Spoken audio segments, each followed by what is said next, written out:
nous mentir, mais c'est-à-dire que même eux-mêmes, ils croient tellement fort à leur mensonge que je sais pas.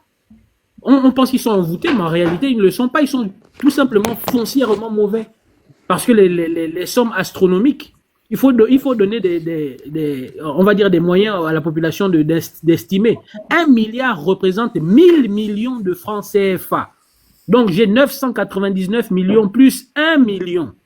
Et 1 million, c'est 10 fois 100 000 francs. Donc quand vous entendez des histoires de 300 milliards qui sont sorties, c'est 300 fois 1000 millions de francs CFA. 1500, je ne sais pas. Mais je ne sais pas si les gens se rendent compte. Et on se retrouve avec des hôpitaux où il manque la compresse, l'alcool, il n'y a pas d'eau. Il n'y a pas d'électricité. C'est-à-dire que même les ciseaux, le petit plateau technique du petit infirmier. Moi, je me rappelle de cette vidéo-là d'un personnel de santé dans un dispensaire. Je ne me rappelle plus de la localité. Mais le mec, pour traiter une personne qui était en urgence, il est parti à la pharmacie. À la pharmacie, il n'y avait pas de compresse. Il a improvisé les compresses avec des masques Covid. C'est comme ça qu'il a pu quand même essayer. On est au Gabon. On était en 2024. En 2024, 24 ans après l'an 2000, nous en sommes encore là. Le Gabon avec toutes les richesses, avec les sommes astronomiques que ces personnes-là sortent. Et ils viennent nous dire, oui, il n'y a pas l'argent, il n'y a pas l'argent. Mais l'argent qui vous permet d'avoir des appartements à l'extérieur, machin, ça sort d'où? Et vous allez brader le pays. Vous allez brader les richesses du pays pour nous faire alimenter, je sais pas quoi. Ça me dépasse. Comment cette histoire-là me dépasse. Mais les Gabonais doivent se rendre compte qu'on doit aller chercher nous-mêmes notre liberté. Et c'est pas eux qui vont nous la donner, c'est nous-mêmes qui devons nous lever et ne plus verser dans le on va faire comment. En tout cas, je voulais vous partager, si vous voulez bien, un extrait de ce que Sharp a écrit concernant les coups d'État, les élections et les sauveurs étrangers. Parce que c'est important de comprendre la situation dans laquelle le Gabon est aujourd'hui. Mais si vous voulez bien, je peux aller rapidement, peut-être, si ça vous intéresse. S'il vous plaît, allez, s'il vous plaît, est-ce que je peux partager cette petite histoire, enfin, ce truc qui s'est passé au Gabon? Ça prendra quelques minutes, s'il vous plaît. Est-ce que c'est possible? Oui, je vous en prie. D'accord, merci. Alors, cela se passe du côté donc de Gamba, un petit garçon de 9 ans qui a donc mal au ventre et sa mère l'amène donc à l'hôpital général. Et à l'hôpital général, ils disent non, il n'y a rien, le petit ça va, il va bien, non, il n'y a rien. Alors, il repart à la maison et au bout de 3 jours, vraiment, ça ne va pas. Et là, son père arrive, ils prennent donc la voiture pour repartir sur Tchibanga parce qu'il n'y a plus d'avion pour voler entre Gamba et Port-Gentil. Donc là, ils prennent la voiture pour Tchibanga. Tchibanga, ils étaient sur en fait, leur intention, c'était d'arriver à l'hôpital Bongolo. Alors, à Tchibanga, ils s'arrêtent et là, Tchibanga leur dit non, nous n'avons pas les médicaments et nous n'avons pas les moyens de détecter, de voir exactement ce que le petit a. Donc, on ne peut pas le soigner. Déjà, ils n'avaient pas de médicaments. Alors, ils ont redémarré là à 3 heures du matin sur la route de Bongolo et malheureusement, le petit est mort entre Bongolo et Tchibanga, donc quelque part là au milieu. Il avait 9 ans. Alors, son père m'écrit, voilà, parce que je suis présidente d'une association, d'une ONG qui s'appelle Chris Ngoma et qui se bat pour le problème donc des personnes en milieu rural. Alors, comme ça, il m'appelle, me dit, voilà, mon petit est décédé et tout. Ah, malheureusement. Ok, il m'explique. Donc, voilà, on essaie de faire ce qu'on peut faire pour l'enterrement et tout ça. Il m'envoie les photos et tout ça. Et là, moi, qu'est-ce que j'ai fait? Donc, j'écris un peu aux personnes qui sont... j'envoie des petits mots comme ça, que aidez-le. Il appelle son fils et tout ça. Mais aux délégués, à les grandes personnalités un peu du coin et tout ça. Je vous jure que personne n'a répondu. Personne n'a répondu. J'ai même pas reçu de condoléances pour cette personne. Rien du tout. Ça, c'est pour vous dire combien de fois l'homme gabonais est égoïste. Et encore pire, ceux qui sont à la tête des institutions du Gabon. Oui, parce que je me suis adressée à des grandes personnalités. Je ne suis pas allée m'adresser au monsieur qui fait son taxi là. Non, je pense que si j'étais allée m'adresser au taximan, le taximan aurait donné peut-être même 500 francs. Je me suis adressée à des personnes qui ont des grandes fonctions. Ils n'ont même pas assisté ce monsieur à enterrer son fils. 9 ans. C'est ça, le Gabon. Ils veulent donc se tuer tous les jeunes pour que tout le Gabon part. Tout le Gabon disparaît. Mais eux et leur progéniture vont continuer. How trace? Comment on peut faire ça? Ça, c'est le Gabon d'aujourd'hui. Je m'arrête là. Merci.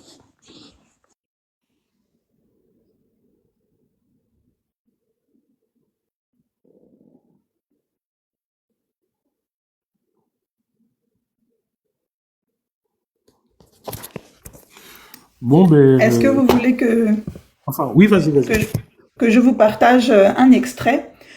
Diane Sharp a écrit un livre de la dictature à la démocratie. Il est en libre droit, hein. Et il y a un paragraphe à la page 26, coup d'État, élection et sauveur étranger. Donc il dit ceci: un coup d'État militaire contre une dictature peut paraître un des moyens les plus faciles et rapides d'éliminer un régime corrompu. Néanmoins, cette option pose de graves problèmes. Le plus important est qu'elle laisse en place une mauvaise distribution du pouvoir entre la population, l'élite au pouvoir et la force militaire. Le renvoi de certaines personnes et cliques des postes gouvernementaux facilitera tout simplement l'occupation de ces postes par d'autres personnes. Celles-ci auront peut-être un comportement plus tempéré et seront éventuellement plus ouverts à des réformes démocratiques. Mais ils peuvent aussi, à l'inverse, être plus corrompus que ceux dont ils prennent la place.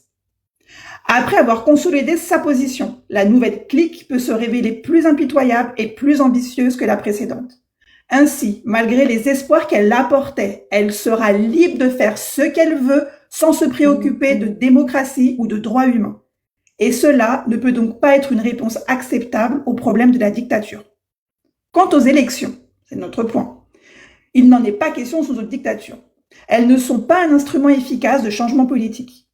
Certains régimes dictatoriaux, comme ceux du bloc de l'Est sous contrôle soviétique, firent des parodies d'élections pour paraître démocratiques. Elles ne furent que des plébiscites rigoureusement contrôlés pour faire entériner par le public des choix de candidats déjà tranchés par les despotes.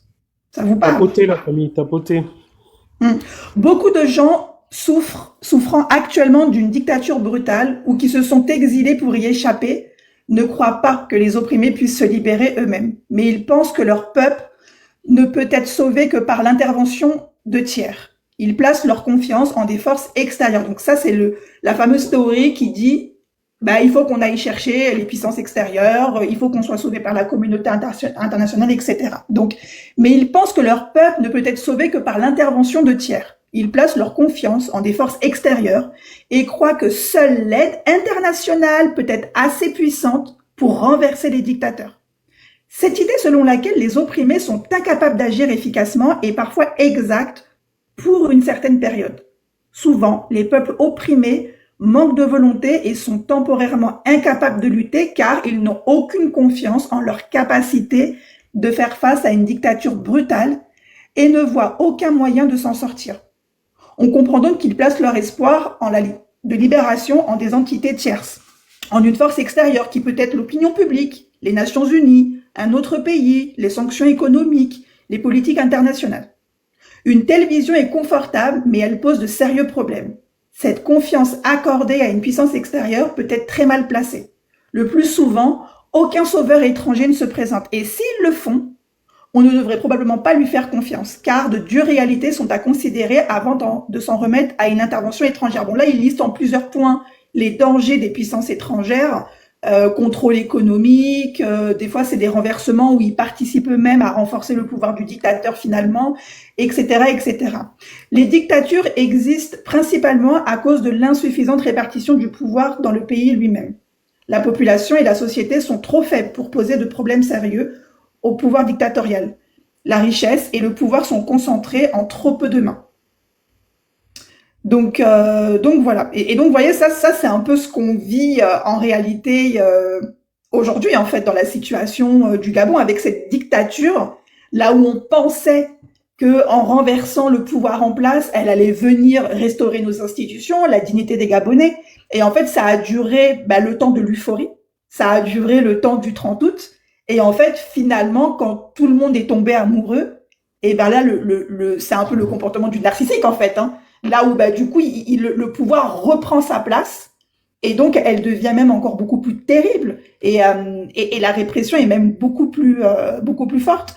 Et Sharp, dans son livre, il est en libre droit. Hein, il explique à l'intérieur qu'en réalité, la seule vraie force capable de renverser une dictature, c'est le peuple. Et ça restera le peuple par la rue, tout simplement. Donc voilà, pour ceux qui sont intéressés d'avoir cet extrait, en tout cas le PDF du livre, je peux l'envoyer hein, si vous m'envoyez un message sur TikTok avec vos mails ou alors par WhatsApp, peu importe, je pourrais vous envoyer. Mais c'est intéressant en fait de pouvoir voir comment d'autres personnes en sciences politiques ont théorisé le comportement des dictatures face au peuple. Voilà, c'était l'extrait que je voulais vous partager. Merci. Ok, la famille, je sais pas, mon gars, tu as quelque chose à dire? Moana, tu as quelque chose? Sinon, on va couper le live. Non, moi c'est bon, hein. Moi, le seul truc que je peux dire, c'est j'arrive pas à comprendre comment des gens dotés de tous leurs sens font pour croire à quelque chose. Enfin, moi, je préfère dire quelque chose qui vous dit dans le documentaire, enfin, dans l'exposé que tu as fait passer là, tout ce qu'il a raconté le 12, c'était le 4 septembre, ou je sais plus quand, là. 4 septembre. Quand il a dit les civils ont échoué. Parce que les kounabélistes et tout le reste n'arrêtent pas de reprendre ça.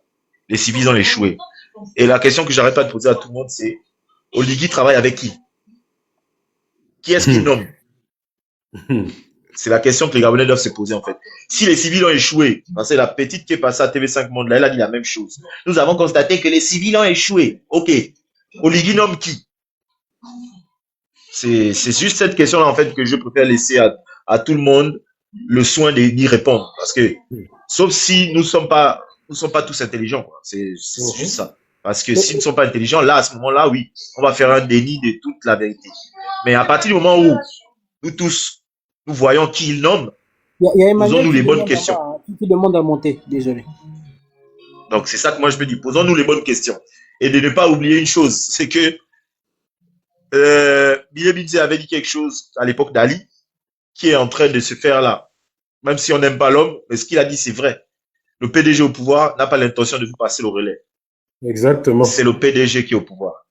Et le PDG va aller le 12 août. Parce que là, il n'y a que des gens du PDG là qui sont là. Il avait donc prédit quelque chose qui est vrai. C'est le PDG qui est au pouvoir. Et le PDG n'a pas l'intention de passer le relais à qui que ce soit, puisqu'ils vont aller se battre encore entre eux-mêmes. Et vous allez encore leur donner l'opportunité de se battre eux-mêmes. Sans vous. Voilà. Merci, Bernard.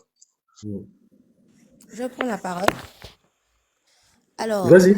personne qui avait parlé. Il y a Billy Binze qui avait dit le PDG au pouvoir n'a pas l'intention de vous passer le relais. Et il y a la jeune dame là qui avait dit le PDG est une machine indestructible.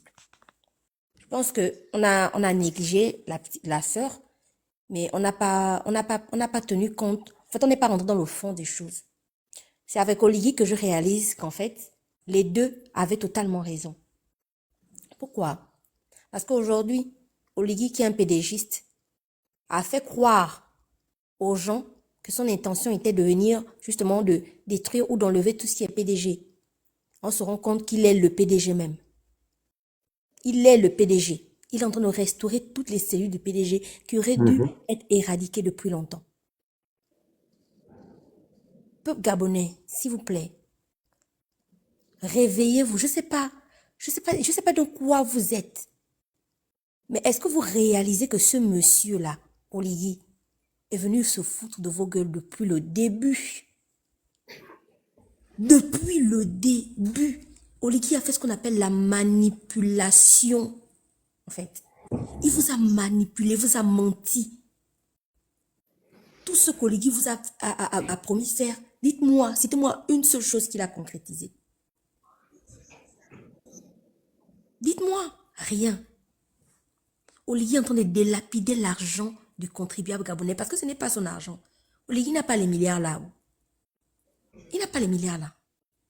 Il est en train de dilapider. Je pense que le grand Bernard tout à l'heure a parlé des hôpitaux. Et je pense que c'est un argument que je donne tout le temps. Parce que je suis désolée de voir des personnes perdre la vie parce qu'il manque des compresses. Je ne sais pas si vous réalisez à quel point c'est grave. Dans un pays, et là je parle seulement du Grand Libreville, je ne parle pas d'abord des provinces. Parce qu'en province là-bas, les hôpitaux des provinces, c'est des mouroirs. Des mouroirs. Et je pense qu'on en voit tout le temps. Entre ceux qui ont la force de venir sur les réseaux et ceux qui n'ont pas la force de venir sur les réseaux, on peut le constater. On n'a jamais dit aux Ligui de venir nous construire des buildings. Mais au moins, c'est-à-dire qu'au moins compléter les fournitures dans les hôpitaux. Ça, Oligui est incapable de faire. Le grand vous a montré tout à l'heure ces tensiomètres, hein, ou bien C'est ça, hein. les trucs de la tension. C'est-à-dire que des trucs de base. La santé, c'est même pas la peine. Oligui a fait combien? Carmela ou Oligui, ils ont fait combien d'assises pour discuter avec la population, pour discuter avec les enseignants sur la question de l'éducation?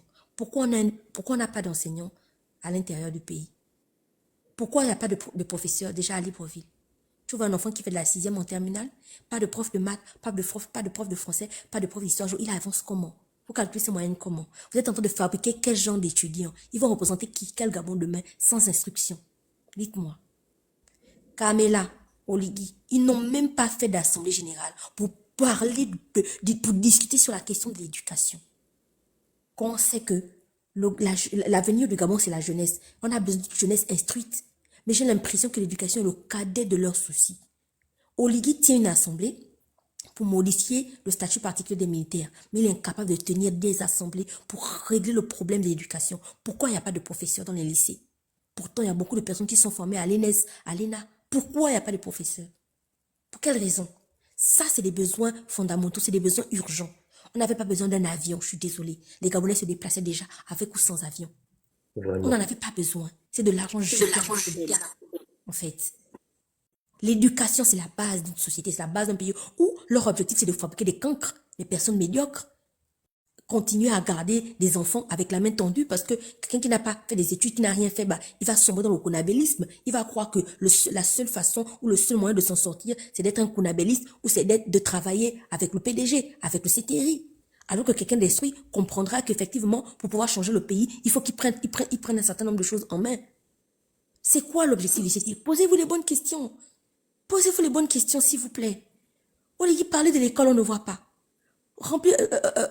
Faire le tour même dans des hôpitaux. Il y a la dame qui a perdu son enfant à Mindic, là. Ils se sont même pas rapprochés de l'hôpital pour voir ce qui ne va pas, qu'est-ce qui manquait et prendre même une décision par rapport à ça. Les dispensaires sont des mouroirs, c'est des trucs, c'est des vieilles enceintes. En fait, des vieilles, enfin, bref, vous voyez ce que je veux dire. Qu'est-ce qu'Oligui en pense? Rien. Peuple gabonais, ce homme-là n'est pas là pour vous. Il est là pour ses intérêts personnels. Il est là pour ses intérêts personnels. Vous allez vous rendre compte qu'à la fin de la transition, ou même dès le premier mandat, parce qu'il va peut-être passer par la triche, j'espère pas, mais je pense que c'est ça qu'on entend de voir. Vous allez voir, on va faire des enquêtes sur lui, on va vous montrer le nombre de paradis qu'il a à l'extérieur, le nombre de maisons de propriété, en plus des maisons qu'il a déjà. On vous montrera ce qu'il aura obtenu après et il va nous dire comment il a fait. Peuple gabonais, je sais pourquoi vous dire, parce que tout le temps vous parlez des mêmes choses. Réveillez-vous. Réveillez-vous. On vous invite à ne pas aller voter au Ligue. Comme disait la grande Alice, les urnes sont des cul-de-sac en fait. Mais vraiment, pour changer votre avenir, pour changer l'avenir des Gabonais, il faut que vous preniez conscience. Il faut vous lever. On ne vous a pas dit d'aller maintenant on vous dit de prendre conscience. Prenez conscience, levez-vous. Arrêtez d'aller dans les meetings, arrêtez d'aller danser, arrêtez de porter leur t-shirt, arrêtez ça, arrêtez de faire la politique du ventre. C'est ça qui détruit le Gabon, c'est ça qui a détruit le Gabon depuis des années. Avec Omar Bongo, c'était la même chose. C'était Kounabeli, avec Ali, c'était la même chose. Ali Neuf, aujourd'hui avec CTRI, c'est bon. Vous ne remarquez même pas que c'est les mêmes choses, la même façon de faire, les mêmes procédures. Qu'est-ce qui ne va pas en fait? Qu'est-ce qu'il faut qu'on vous dise de plus pour vous emmener à prendre conscience que c'est vous qui allez changer l'avenir du Gabon? C'est pas eux. Les politiciens gabonais sont là pour s'engraisser. Oligui est venu pour s'engraisser. Lui et tous ces agents du diable, ils sont venus pour s'engraisser. Tant qu'ils n'ont pas atteint la masse de graisse qu'ils veulent, ils ne vont pas laisser. Mais c'est à vous de les mettre au régime. C'est à vous de les mettre au régime. C'est à vous de choisir le dirigeant que vous voulez, avec ou sans la force. C'est de ça qu'il est question. Levez-vous en fait. Moi, j'étais tombée malade en 2021. En 2021, 2022, 2021, j'étais tombée malade. J'ai été opérée. L'opération qu'on m'a fait a coûté 8 000 euros, 8 000 et quelques euros. Vous savez combien j'ai payé? J'étais étudiante, j'étais en 3e année. J'ai payé 19 euros. Incroyable. J'ai payé 19 euros parce que j'ai une assurance maladie. Et l'assurance maladie, c'est une assurance maladie des pauvres, publics. C'est-à-dire que, enfin, pour les étudiants, si vous voulez. J'ai payé 19 euros. Je suis tombée malade. J'étais vers 5 heures du matin, je me sentais tellement mal que j'ai eu des douleurs. J'ai commencé à crier. On m'a emmené aux urgences. Quand je suis allée aux urgences, on m'a reçu. Dès que, à l'instant où le médecin m'a palpé, c'est-à-dire qu'ils ont touché mon ventre pour voir où j'avais mal. Aussitôt, le médecin a appelé, parce que j'étais à SOS médecin, aussitôt ils ont appelé les pompiers qui sont venus me ramasser d'urgence. D'urgence. Quand ils m'ont pris là, ils m'ont emmené à l'hôpital. Ils m'ont fait tous les examens le même jour. Je n'ai pas attendu 2 ou 3 semaines. Hein. Le même jour, ils m'ont fait tous les examens. J'ai fait on va dire de 20h, peut-être à 22h, 23h, à 2h du matin, j'avais au moins 5 ou 6 médecins sur moi en train d'appuyer mon ventre, de faire des examens, de faire des échographies. Ils m'ont tout fait parce qu'ils devaient savoir ce que j'ai, d'où viennent les douleurs. Après, ils m'ont envoyé de ma chambre. À 9h, à midi, tous les médecins sont venus, ils ont entouré mon lit pour me dire ce que j'avais et ils m'ont dit que je suis obligée de passer par une table d'opération. Le jour même. Dites-vous que tout ça là, ça s'est passé en l'espace de quelques heures. D'accord, chérie. Mais laisse-moi tranquille, c'est comment? En l'espace de quelques heures. Vous vous rendez compte? Hein? Je n'avais même pas encore avancé un seul centime. Hein. D'abord, de toute façon, j'étais en 3e année, j'étais étudiante. J'ai pas d'argent. Rien. Même pas un centime. Ils m'ont pris en charge. J'ai été soignée. On m'a fait une opération qui a duré entre 20 et 25 minutes par là. On m'a pas déchiré. On m'a pas arraché mes troncs. On m'a rien enlevé. On m'a juste enlevé l'espèce de saleté qui était quelque part de mon ventre. Ils m'ont fait l'opération. Ils m'ont expliqué tout ce qu'ils allaient faire sur moi de A à Z. Vous voulez dire qu'au Gabon, on n'a pas la possibilité d'atteindre ce niveau? Vous voulez dire qu'au Gabon, on n'a pas la possibilité de faire des examens? De faire les examens, c'est quoi? C'est des machines. C'est des trucs, c'est des microscopes, c'est des trucs. Tout ça, là, avec les milliards qu'on a, on a la possibilité d'avoir ça. Au Gabon, quelqu'un est malade, il peut être soigné. Le séance de Nantes, on n'a pas besoin de te dire d'aller attendre 3 semaines Moi, je n'avais même pas la possibilité d'attendre 3 semaines. Ce dont je souffrais là. Ma tante m'a dit qu'il y a des femmes qui sont décédées de ça. J'étais choquée quand elle m'a dit ça. Une petite m'a dit que c'est une opération de 15 ou 20 minutes. Au Gabon, on a des mamans, on a des sœurs qui décèdent tout le temps au CHU d'Ongonji à cause de ça. Des femmes à qui on arrache les trompes, on arrache tout à cause de ça. Quand ma tante m'a dit ça, j'étais choquée. Alors qu'au Gabon, avec tous les milliards qu'Oligui est en train de dilapider là, on aurait pu avoir tout ce matériel. On a une population qui a du mal à se développer, mais c'est à cause de quoi? À cause des décès précoces qu'on a dans les hôpitaux. On a un taux de mortalité élevé. Ça, c'est des critères sur lesquels Oligui devait se baser pour commencer à travailler.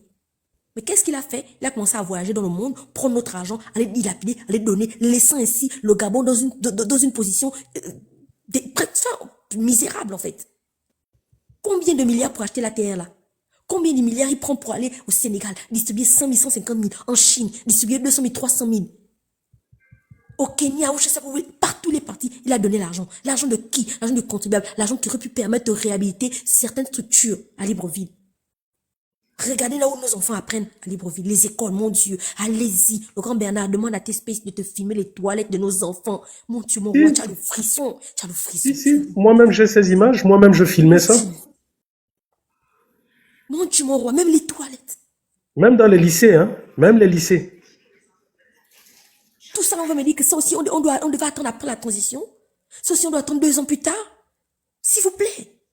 Réveillez-vous, en fait. Eux, leurs enfants n'apprennent pas dans ce genre d'établissement-là. Moi, quand j'étais à l'époque en 6e à Olumi, on était plus de 100 par banc. Aujourd'hui, là, il y a des enfants qui m'ont envoyé des tablements. Ils me disent que, oh la grande, nous, on est à Olumi, on est 150 dans la classe. On s'assoit 4 ou 5 par banc. Ce que je faisais déjà à l'époque. S'il vous plaît. Mon Dieu, un pays où il y a le Koumé, incapable de fabriquer des tables bancs. Les tables sont bouffées, mangées, incapables de fabriquer. C'est ça qu'on attendait d'Oligui. Pas de venir nous prendre des ATR, pas de venir nous promettre Libreville 2, alors que Libreville 1 n'a pas d'eau, n'a pas d'électricité. Pas de venir nous promettre des tramways, alors qu'il n'y a pas d'électricité au Gabon. Et tout ça là, quelqu'un qui a menti, manipulé, qui est incapable de s'asseoir et de réfléchir sur les besoins de base de la population, on vient nous parler qu'il va devenir président. Mon Dieu, réveillez-vous. Réveillez-vous, peuple gabonais, s'il vous plaît, réveillez-vous. Réveillez-vous. Ce monsieur n'a pas de projet, ce monsieur n'est pas ambitieux. Il n'est pas du tout ambitieux. Je suis désolée que, ça me peine de le dire, mais même Ali, avec de la réflexion, s'il vous plaît. Bref, le grand, moi je m'arrête par là, parce que c'est tellement compliqué, c'est tellement difficile en fait. Réveillez-vous, hein, réveillez-vous.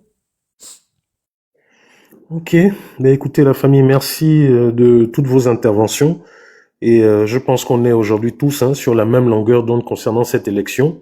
Moi, je vous dis clairement, je suis de ceux-là qui ont toujours prôné que la chaise vide n'a pas de...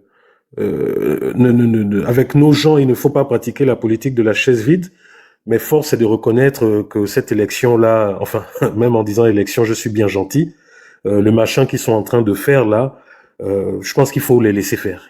Il faut les laisser faire ce qu'ils veulent, organiser tout ce qu'ils veulent, et nous ne prendre pas part, que nous ne devrions pas prendre part à ces bêtises.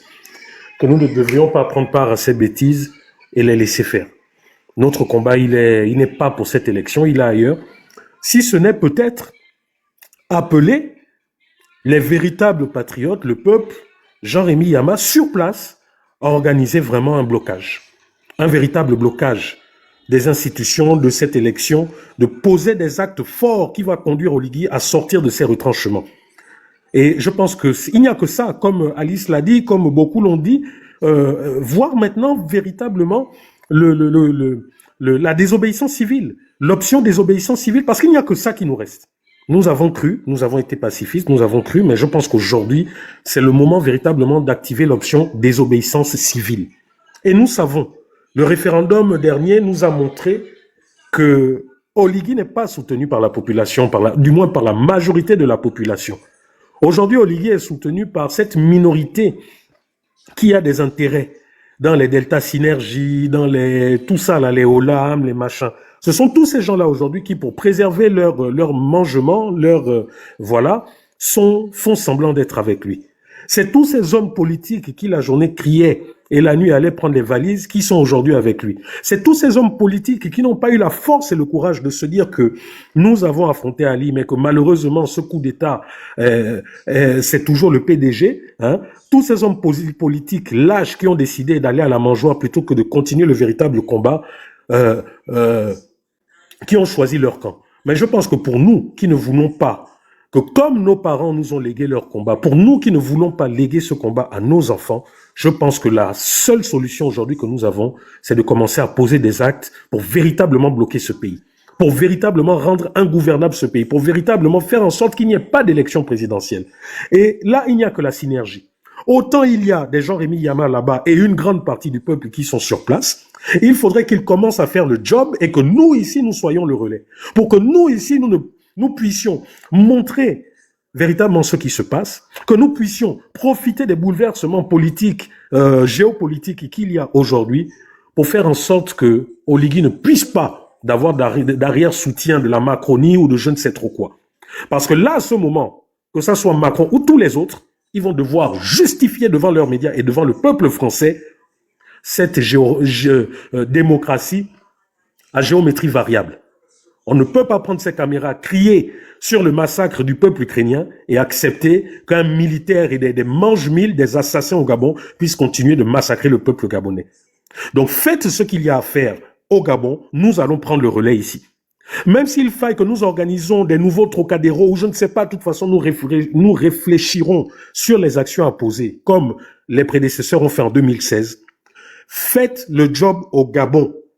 Nous allons être les relais et des relais décisifs à tous les niveaux. Au niveau de la contestation, au niveau des attaques sur le plan judiciaire. Parce que si Oligui pense qu'il s'en sortira ou qu'il nous fera un remake d'Ali Bongo, qu'il sache qu'il se trompe. Et que tous ces kounabélistes là, qui passent leur temps à nous insulter, qui prennent leur avion, qu'ils aillent apprendre. J'ai vu que là, ils ont inauguré leur fameuse université là. Là, on a mis 2 coups de peinture, on a refait le crépissage d'un bâtiment qui existait depuis ou quoi. Je pense alors que c'est le moment. C'est le moment, vous les Kounabélistes qui êtes ici en France, c'est le moment de nous montrer les vidéos de votre départ de France et de la poursuite de vos études là-bas à l'UOB, comme il y a tout. C'est le moment de nous montrer que vous avez décidé de rentrer, créer vos entreprises et donner du travail aux Gabonais. C'est le moment. Donc, à Monsieur Jean-Rémy Yama, je pense qu'aujourd'hui, tout a été dit. À tous les autres, véritables patriotes. Je pense qu'aujourd'hui, la seule action qu'il nous faut, c'est la désobéissance civile. Aussi simple que ça. Il n'y a plus d'hommes politiques au Gabon qui soient capables, comme dans les années 90, de dire stop, parce que la grande partie sont corrompus. La majeure partie, même ceux que nous avons soutenus à cette dernière élection, 2023, tous des corrompus qui ont décidé d'aller à la mangeoire, qui ont décidé de placer leurs enfants, qui ont décidé de sécuriser l'avenir de leurs enfants. Pour nous, comme on dit les Makaya, nous n'avons que nos yeux pour regarder, mais il faudrait que ça s'arrête. Parce que comme vous voyez là tous les jours avec mes enfants, je ne veux pas leur léguer ce combat. Moi, mon avenir est sacrifié au Gabon. Tous les projets que j'avais au Gabon, sacrifiés. Donc, je suis prêt, moi, à continuer de sacrifier ma personne, mais au moins pour que mes enfants puissent avoir le choix de revenir vivre dans leur pays. Aussi simple que ça. Voilà, donc merci de m'avoir suivi. Nous allons continuer ces lives-là. Moi, c'est vrai que j'étais en temps mort, les vacances, les machins, mais je pense que face à la situation de ce pays, nous ne pouvons pas nous permettre de prendre des longs temps morts parce que ces gens pensent en fait, voilà, qu'ils réussissent à nous museler et autres. Nous allons multiplier les lives, cette fois-ci, non pas pour appeler un candidat à faire ci, mais pour appeler des véritables patriotes de l'armée à se lever, pour appeler les Gabonais véritablement décidés à entamer des actions de désobéissance civile. Je suis en contact avec ces gens qui sont dans le pétrole, qui sont aujourd'hui en grève. Le mouvement que ce pouvoir néglige, ces mouvements que ce pouvoir dictatorial néglige, sont peut-être les débuts d'étincelles. Et il faudrait que nous capitalisons. Il faudrait que nous comprenions une bonne fois pour tous, les déflatés de Satram, les gens d'Africa numéro 1 qu'on fait balader en disant on a fait ci, les milliers de Gabonais qui sont là au chômage, à qui on a fait croire que oui, on a donné 20 000 postes budgétaires alors qu'on se rend compte qu'on n'a rien donné aux Gabonais. Et au même moment, le même peuple, le même pouvoir est en train de dire que nous avons donné plus de 4 000 ou 8 000 emplois à des étrangers par manque de main-d'œuvre, comme si c'est véritablement la main-d'œuvre qui manque au Gabon. Je pense que c'est le moment véritablement de travailler pour une véritable transition sans ces gens. Dieu a fait aujourd'hui que tous ceux-là qui étaient soi-disant des opposants ou des activistes à la dictature, Dieu nous a montré aujourd'hui qui est qui. Ce n'est pas un hasard. La différence a été faite entre le blé et l'ivraie. La différence a été faite entre la bonne herbe et la mauvaise herbe qui n'était là que pour son ventre, pour leur ventre, pour le ventre de leurs enfants, pour la continuité de leurs entreprises, de leurs intérêts et autres. Donc c'est à nous aujourd'hui de saisir cette occasion qu'Oligui lui-même nous donne. Parce que aussi vrai que c'est Dieu qui a permis qu'il y ait ce premier changement, aussi vrai que c'est Dieu qui a permis à Pharaon de permettre au peuple d'Israël de sortir de la captivité avant de se raviser, parce que c'est ce qu'Oligui a fait. Il nous a fait croire dans un moment de lucidité qu'il était là pour envoyer par Dieu pour changer les choses, avant de se raviser et de nous ramener dans l'esclavage. Ben, il verra à ce moment-là qu'on ne s'amuse pas, qu'on ne fait pas de discours avec le nom de Dieu, ou avec le nom de nos ancêtres, ou avec le nom de nos illustres qui sont décédés avant. Lui qui a eu le culot dans son discours de parler de Jerry Rawlings. Jerry Rawlings, quand il est venu, oui, il a été radical. Il a exécuté tous les corrompus, tous ceux qui ont mis à mal le Ghana. Il est venu une première fois, il a fait son coup d'État. Il a fait sa transition, il a respecté, il est parti. Il s'est rendu compte que tous les corrompus étaient là. Il a refait un coup d'État, il les a tous éliminés, tous. Ensuite, il a conduit le pays et il a laissé le pouvoir. Voilà ce que Jerry Rawlings a fait. Jerry Rawlings n'est pas venu, il a pris le pouvoir pour faire ami, copain avec tous ceux qui ont vendu, tué le pays, tous les responsables de crimes rituels, pour dire « Ah, je travaille avec eux, ce sont mes choix, vous acceptez ou vous acceptez pas, c'est la main tendue qui, je ne sais trop quoi, toutes les bêtises qu'Oligui a sorties. » Mais comme les Gabonais ne sont un culte, une grande partie, malheureusement, c'est pas aussi de leur faute, C'est parce que on nous a appris à être des bons kunabélistes. On nous a appris à gober des choses sans nous être renseignés. Quand vous prenez Jerry Rawlings en exemple. Jerry Rawlings a joué avec le PDG, avec Delta Synergie. Jerry Rawlings aurait pris le pouvoir au Gabon, il les aurait tous exécutés. Mais nous ne sommes pas là à demander l'exécution de ces gens. Ce que nous demandons, ce que nous avons demandé à Oligui dès le départ, si vraiment il était sincère, c'est de mettre ces gens à côté. Lui-même, quand il a commencé à faire ses premières tournées populistes, il a vu comment le peuple a crié sur tous ces gens-là. Que ce soit au nord, vous avez vous-même entendu comment les frères du nord ont dit qu'ils ne veulent plus entendre parler de tous ces gens-là, politiciens, qui ont toujours confondu la politique à leur famille, qui ont toujours confondu l'argent du pays à l'argent public, à leur argent. Vous avez vu dans le sud, ça a été la même chose. Vous avez vu au nord, à l'est, ça a été exactement la même chose. Le peuple a dit à Oligui, on ne veut pas entendre parler de ces barons-là qui ont tué le pays. Oligui s'est entêté. Voilà qu'Oligui fait exactement ce que l'ancien pouvoir faisait. Mais Oligui aura aussi ce que l'ancien pouvoir a eu. Peut-être en pire. Peut-être en pire. Parce que ceux-là qui sont là dans l'ombre savent qu'Oligui va utiliser les armes. Donc, quand ils vont agir, ça va être une fois. Donc, Oligui, si tu aimes tes enfants, les ITA, tout ceci, il n'est pas trop tard. Annule tout le processus que tu es en train de faire. Il n'est pas trop tard, Oligui, de faire asseoir toute la classe politique, toutes les forces vives de la nation et de dire, je me suis trompé. Comment on peut faire pour rectifier le tir? Je crois que dans votre charte de la transition, c'est ce qui est prévu. Vous avez prévu une extension d'1 an ou de 2 ans de votre transition en cas de force majeure. Je t'ai fait écouter, oui Oligui, je te tutoie, tu es mon grand frère de 2 ou 3 années. Donc là, je vais enlever le vous, je vais te tutoyer. Parce que quand tu m'as parlé lorsque nous étions chez toi, dans ta villa, en face de la présidence, tu ne t'adressais pas à Rekula l'activiste, tu t'adressais à ton petit frère. Parce que je pense que tu as eu de la considération pour moi. Je pense que tu n'as pas vu en moi un mange-mille parce que toi-même, comme tu le dis, tu nous suis, tu écoutes nos lives et tu sais qui est qui. Tu sais quels sont les voyous, quels sont les voleurs et tu sais quels sont ceux qui sont dans ce combat par conviction. Et tous ceux qui sont autour de toi, tous, que ça soit les Mami, Arthur les Mami, les Modesto Django, tous ces gens me connaissent. J'ai été avec eux, j'ai tourné avec eux à Bongoville, j'ai dormi avec eux, ils me connaissent tous et tu le sais. Et vous savez que lorsque je suis déterminé, rien ne m'arrête. Demande à Arthur les Mami, même Malika Bongo en plein Bongoville, qui me demandait de faire ou je ne sais trop quoi, devant tout le monde, le peuple, je dis stop, non. Demande à Arthur les Mami.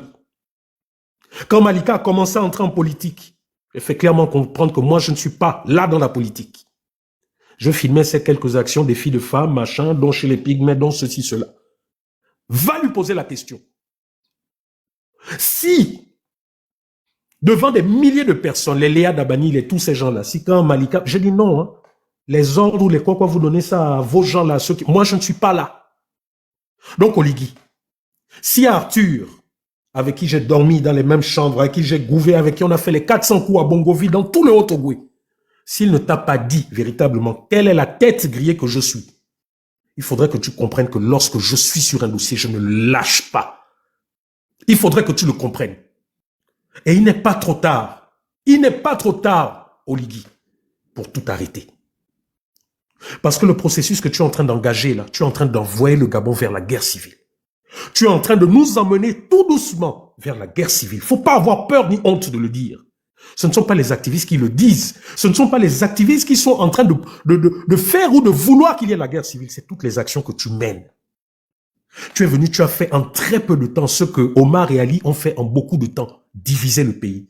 Créer une nouvelle oligarchie. Amener ton petit frère qui sort de nulle part avec un fort accent équato-guinéen pour venir faire comprendre que voilà, le nouveau parti unique. Vous pensez que nous sommes encore dans les années 60 où les Gabonais avaient très peu de réflexion, où les Gabonais suivaient bêtement? Oligui, tu penses que c'est encore le cas? Tu as profité d'un système où tu es devenu multimillionnaire. Tu as des maisons en Angleterre, tu as des maisons aux États-Unis, au Canada. Tu as profité de ce système. Et tu viens encore pour amplifier. Tu viens narguer les Gabonais. Pendant que les Gabonais sont à 150 dans des classes sans toilettes, tu viens montrer aux Gabonais que tes enfants apprennent à gros bouquet d'œufs. C'est là-bas où C'est là-bas où apprennent la majorité des enfants gabonais. Pourquoi tu ne mets pas le même standing que tes enfants vivent à Gros Bouquet 2 auprès du peuple? Tu es un usurpateur. Et je te dis, Oligui, le chemin que tu es en train de prendre là, c'est l'AVC. Soit c'est l'AVC qui va t'attraper comme Ali Akrombessi et toute la bande, soit c'est un de tes frères d'armes qui va te faire dégager par les armes.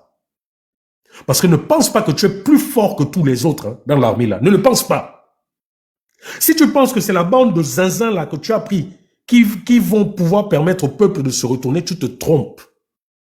Parce que tous ces gens là que tu as pris, soi-disant pour contrer le message que nous donnons, parce qu'aujourd'hui c'est nous, véritablement membres engagés, les vrais membres de la société civile qui refusent la mauvaise gouvernance, les activistes engagés, c'est nous aujourd'hui qui représentons l'opposition.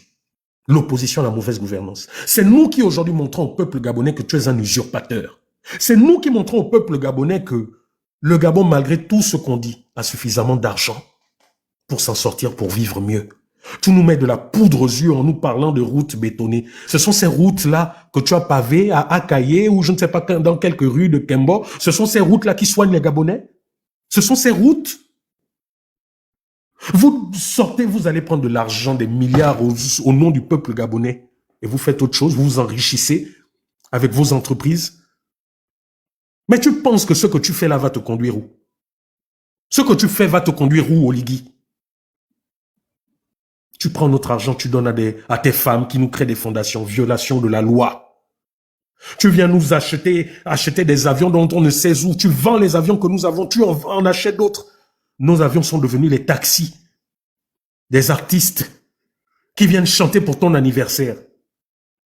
Es-tu différent d'Ali Bongo qui faisait venir des danseuses nues, des brésiliennes pour ses beaux yeux, ses délires? Ali Bongo faisait venir les brésiliennes pour danser nues dans les rues du Gabon, organiser des courses de bateaux. Mais toi, qu'est-ce que tu fais?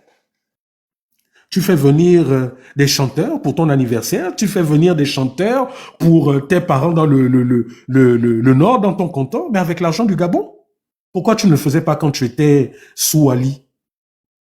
Pourquoi ton frère aujourd'hui, le grand, le tout-puissant, comment il s'appelle, l'autre avec son accent équato là, Aurélien, pourquoi Aurélien ne faisait pas ce qu'il faisait aujourd'hui? Mes frères, vous nous avez déclaré une guerre, non mais vous-même, vous verrez ce que vous allez subir. Vous verrez ce que vous allez subir. Parce que vous avez vu, non? Vous avez fait le recrutement avec tous ceux-là qui s'étaient autoproclamés les leaders de la résistance. Hein? Oligui, tu as pris les Stéphane, les Parfaits, tu les as pris. Le combat s'est arrêté. Le combat s'est arrêté. Vous n'avez encore rien compris. Que c'est l'injustice. C'est l'injustice qui crée la révolte. C'est l'injustice qui crée des soulèvements. Plus vous êtes dans l'injustice, plus vous allez créer des gens. Et nous allons atteindre un niveau où, vous savez, c'est comme dans le nucléaire. Quand on atteint une masse critique, quelles que soient les armes que vous aurez, vous verrez que vos armes ne feront rien du tout. Quand le peuple sortira véritablement pour vous chasser, vous aurez le choix, vous aurez deux choix. Entre déposer les armes et laisser le pouvoir au véritable peuple, ou alors massacrer ce peuple avec les milliers d'armes que vous avez, que nous avons achetées avec notre argent du trésor public. Et là, Oligui, une fois que tu auras massacré les Gabonais, ouvertement, on verra que deviendra ta vie et la vie de tes enfants. Oui, je parle de tes enfants parce que tu t'attaques aux enfants des autres. Oui, je parle de tes enfants parce qu'en me menaçant, tu menaces mes enfants. Oui, je parle de tes enfants parce qu'en menaçant tous les activistes que nous sommes, vous menacez nos enfants. La dernière fois sur un des lives de Claire, il y a même eu un Gabonais qui a dit, oui, que ces activistes-là, il faut les égorger. Voilà où vous êtes venus. Mais je vous pose un peu la question.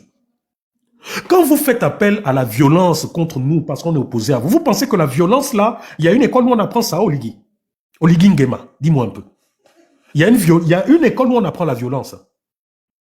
Tu dis, le chien aboie, la caravane passe. Donc, on n'a qu'à faire du bruit, toi, tu passes. Mais tu as de la chance, justement, que nous faisons du bruit. Tu as de la chance, Oligui, que nous vous aboyons. Parce que tu sais, un même proverbe dit, méfie-toi du chien qui n'aboie pas. Parce que quand il aboie, tu sais qu'il ne peut pas te mordre puisqu'il est concentré à aboyer. Mais méfie-toi du chien qui n'aboie pas. Ne t'en fais pas, Oligui, ils sont là hein, dans l'armée. Si ces patriotes nous envoient ces informations, c'est parce qu'ils ne sont pas avec toi. Aussi vrai que tu as mûri ton plan de coup d'État avec l'Emboranzo, avec tous ces gens, aussi vrai que ces gens sont aussi de travailler pour vous neutraliser. Et comme tu espères que tu es trop fort, que tu pourras atteindre ces gens avant qu'ils ne t'atteignent, j'espère que quand ce que tu es en train de provoquer avec ta famille, avec ta mauvaise gouvernance, j'espère que vous n'allez pas prendre l'avion hein, pour venir vous cacher en Europe ou pour venir aller vous cacher dans les pays arabes. Il faudra rester au Gabon jusqu'au bout. Ta petite sœur, là, j'ai un dossier sur elle, je vais venir. Je viendrai sur elle. J'espère que elle, ce qu'elle est en train de faire là, les projets des uns et des autres qu'on prend, où on menace les gens, etc. J'espère que vous allez tous rester au Gabon, là-bas au canton Bissok, que vous allez tous rester là-bas, en Goni, et que vous ne rendrez pas des comptes aux Gabonais. Parce que aussi sûr, vous avez vu, hein, à l'époque, nous étions nombreux à être divisés concernant les stratégies contre la dictature, contre le pouvoir en place. Aujourd'hui, ce que vous êtes en train de réussir à faire, c'est de nous faire parler d'une seule voix, dans le sens où certains disaient, oh, allons-y aux élections, d'autres disaient, oh non, révolte, etc. Aujourd'hui, nous sommes en train d'accorder nos violons pour nous dire que les élections, là, au final, mettons ça de côté. Donc, Oligui, nous avons aboyé. Mais maintenant, ça va être à toi de faire attention aux chiens qui n'aboient pas. Donc, nous allons travailler en synergie. Et ceux du Gabon aussi. Et on verra. Et je dis malheur, malheur, c'est une mise en garde. À vous tous qui avez été au Gabon. À vous tous qui avez été au Gabon et qui avez combattu, soi-disant, au nom de la société civile qui est muet. À toi, mon grand frère Marc Ona. À toi, mon grand frère Georges Paga. À toi, mon petit frère Geoffroy Fumboula. Aux usurpateurs de la société civile, ceux qui sont venus après avoir été chassés de leur machin politique, de leur AGEV et autres, les Justine, les Kogo, vous qui faites la pluie et le beau temps aujourd'hui, là. Aujourd'hui, c'est vous tous qui faites en sorte que nous soyons là en exil. Mais sachez une chose, nous sommes en train de chauffer le banc pour vous. Parce que lorsque nous allons rentrer dans notre pays, après vous avoir chassé par la force, parce qu'apparemment c'est la force qui va vous chasser, vous, de votre mauvaise gouvernance. Préparez-vous à finir vos jours à l'étranger. Préparez-vous, vous et vos familles. Je dis bien, préparez-vous, vous et vos familles, à venir prendre nos places ici en exil. Parce que lorsqu'on vous demande d'arranger les choses pacifiquement, d'organiser une véritable conférence nationale, vous ne voulez pas le faire, mais sachez une chose, c'est que ça va être le vainqueur, comme vous faites aujourd'hui. Aujourd'hui, c'est vous les forts, non? Hein? C'est vous les forts, c'est vous qui faites la pluie et le beau temps. Mais quand ça sera le peuple qui sera vainqueur, quand ça sera le peuple qui sera fort, là, à ce moment, vous vous rappellerez de ces lives que vous enregistrez, des BR que vous faisiez sur nous. Donc, merci de m'avoir suivi. Ne baissons pas les bras. Ne vous découragez pas. Il est normal que ces gens fassent ce qu'ils font. C'est normal. Mais que cette injustice puisse nous souder et puisse nous achever de nous convaincre que nous combattons le bon combat. Vous avez vu les travailleurs au Gabon, comment ils sont méprisés. Comment le code du travail a été changé, a enlevé des droits aux travailleurs et donné plus de droits aux patrons, à ces mêmes patrons. Hein? Vous avez vu comment, même quand la loi a essayé d'être dite au Gabon, à l'étranger, vous avez vu comment des gens comme OIMA font ce qu'ils veulent. Il n'y a aucun juge au Gabon qui peut contraindre OIMA à respecter la loi, à payer, à rembourser l'argent d'Air Inter qu'il a confisqué en violation de la loi parce qu'il a été condamné pour ça. BGF a été condamné pour ça. L'impunité sous Oligui, parce que ses oncles et autres, ce sont eux qui continuent de détenir le pouvoir du Gabon. Quand nous allons véritablement prendre le peuple, tous ces gens rendront des comptes. Et si certains ne seront pas là parce que décédés de façon naturelle, tous leurs biens seront confisqués parce que ce n'est pas leurs enfants qui pourront justifier. Ce ne sont pas les enfants d'Oïma, ce ne sont pas les enfants d'Oligui qui pourront justifier des biens d'Oligui qu'il y a au Gabon et partout dans le monde. Donc les amis, laissons-les construire des cités, des immeubles, des maisons. Tout ça, ça nous reviendra. Ça reviendra au peuple gabonais. Mais je dis malheur à eux. Malheur à leurs enfants. Malheur à leurs enfants qui vont subir ce qu'ils font subir à nos enfants. Oui. Je le dis et j'assume mes propos, Oligui. Malheur à tes enfants. Parce que le malheur que tu fais subir aux enfants des autres, ce malheur tombera sur tes enfants. Aussi vrai que le malheur que Mobutu a fait subir à ses enfants, que le malheur que Mobutu a fait subir aux enfants d'autres personnes, aujourd'hui, ce sont ces enfants qui sont là, qui errent dans le monde. Je ne menace pas tes enfants, je ne fais que dire ce que l'histoire nous enseigne. Des dictateurs ont attaqué des pères, des mères, et ces dictateurs ont toujours fini misérablement. Vous tous, les putschistes, vous finissez tous misérablement, à l'exception de quelques-uns, à l'exception de ceux qui se mettent véritablement du côté du peuple. Les rares qui se sont mis du côté du peuple, Jerry Rawlings. Jerry Rawlings, après avoir rendu le peuple, après avoir rendu l'exercice du pouvoir au peuple, le Ghana est resté et a toujours demeuré jusqu'à ce jour un État démocratique, avec une alternance véritable au niveau des urnes. Thomas Sankara qui était sur cette voie, comment il a fini? Il a été assassiné. Son bourreau a fini comment? Dites-nous un peu, Blaise Compaoré a fini comment? C'est Blaise Compaoré qu'on voit dans les boutiques boire des Fanta et manger le pain au beurre. Blaise Compaoré est comment? Même là où il est, là, en Côte d'Ivoire, il n'est plus que l'ombre de lui-même, il n'est qu'une loque. Et ses enfants sont où? Dites-moi un peu. Bokassa qui a fait la même chose, ses enfants sont là, ils traînent. Certains au Gabon, certains ici en France, ils sont où? Donc Oligui, tu penses que ça va changer pour toi? Ça ne pourra changer que si véritablement tu arrêtes tout. Tu te dis sage, tu te dis chrétien, mais tu oublies que lorsque Balaam a refusé d'écouter la voix de Dieu, lorsque Balaam a refusé d'appliquer ce que Dieu demandait, Dieu a parlé tantôt d'une manière, tantôt d'une autre. Balaam ignorait. Dieu a fait parler un âne. L'âne qui symbolise en fait l'idiotie, l'âne qui symbolise en fait quelqu'un qui est têtu. Dieu a fait parler un âne pour dire à Balaam, ce que tu fais là, arrête, voilà. Balaam n'a pas écouté. Et comment il a fini? Oligui, on va te parler de quelle manière? On va te parler de quelle manière, Oligui? Tu m'as dit, Oligui, que lorsqu'on s'est... Ça, c'est quoi? Pourquoi ça fait ça? Oligui, lorsqu'on s'est rencontrés, qu'est-ce que tu m'as dit? Que tu étais déçu des hommes politiques que tu avais nommés, notamment de l'opposition parce qu'ils faisaient pire que les PDG. C'est pas ce que tu m'as dit? Oligui, ne m'as-tu pas dit que tu allais véritablement changer les choses?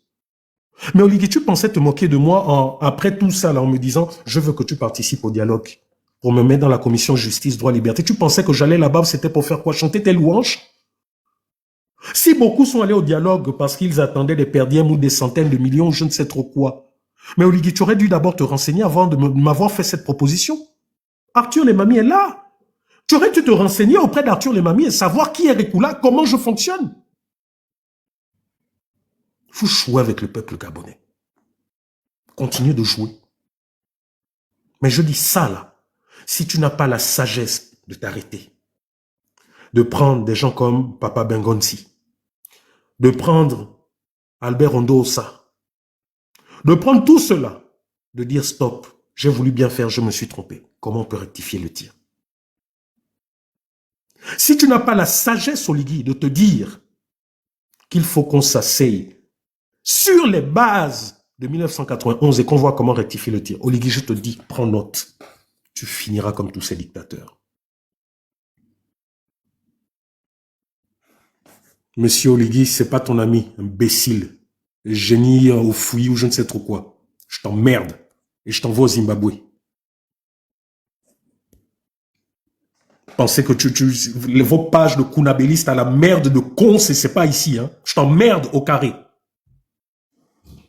Idiote. Tu penses que je suis là pour m'amuser? La tête, on dirait au fouillis, ça ressemble même à je ne sais pas, on dirait un nom de Mokukwe ou de je ne sais trop quoi. Imbécile que tu es. Pensez que l'impolitesse, ça s'achète quelque part, ou la violence, ça s'achète quelque part? Vous nous voyez dans vos pages de merde, quand vous faites votre kunabéliste ou vos machins. Donc vous ne venez pas dans ma page ici pour sortir vos conneries. Hein. Sinon, vous vous rendrez compte aussi que Rekula peut être très impoli. Ça ne s'achète nulle part. Et après être impoli, quand on se verra, le plus fort tapera l'autre. Hein. Voilà pourquoi je vous dis, vos conneries là, demandez à Landry Amiang. Je vous ai dit la dernière fois que quand Landry Amiang, les conneries qu'il faisait sur Internet, j'ai dit à Landry que quand on se verra, tu me le diras en face. On était à l'aéroport, je dis à Landry que la prochaine fois que tu fais tes conneries, je te casse la gueule. Je vous l'avais dit, non? La dernière fois, vous avez entendu comment lui-même l'a confirmé. Sachez une chose, hein, c'est pas parce que vous nous voyez polis là. Nous avons tous un passé. Je dis bien, nous avons tous un passé. La violence ne s'apprend nulle part. Et aussi vrai que vous avez des gens dans l'armée, les renseignements là, nous avons tous des parents dans l'armée, le renseignement. Ok? Ce qui est bien avec nous au Gabon, c'est que mes parents, qui sont partout là aussi, ne s'appellent pas forcément Rekula. Ok? Ce qui est bien avec nos oncles, nos pères là, qui ont des enfants dans toutes les provinces, c'est que mon parent direct de sang peut s'appeler Obian, il est là à côté, tu ne peux même pas soupçonner à un moment donné que c'est mon parent, tu ne peux pas. Donc faites très attention.